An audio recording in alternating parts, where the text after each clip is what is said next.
Одобрението за изградба на хидроцентрала на река Блатешница престанало да важи пред повеќе од половина година, информираше градоначалникот на општина Виница Митко Костадиновски преку социјалните мрежи.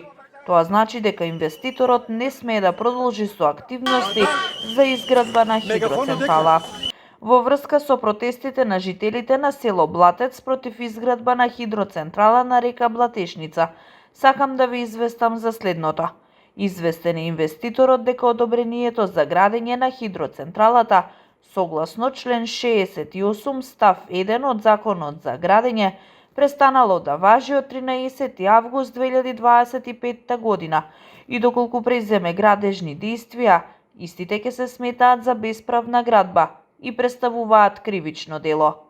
Воедно за истото го известив и Министерството за енергетика, рударство и минерални суровини, да има во предвид за понатамошно продолжување на договорот за концесија кој истекува наскоро, стои во соопштението на Костадиновски.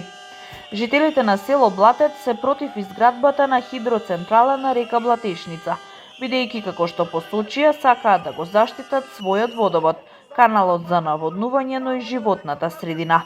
Од празникот Свети Трифун со жив штит ја бранеа реката од градежни активности на терен. Во петокот го блокира и патот Виница-Берово, а поддршка добија од невладини организации и здруженија, како и од градоначалникот Костадиновски.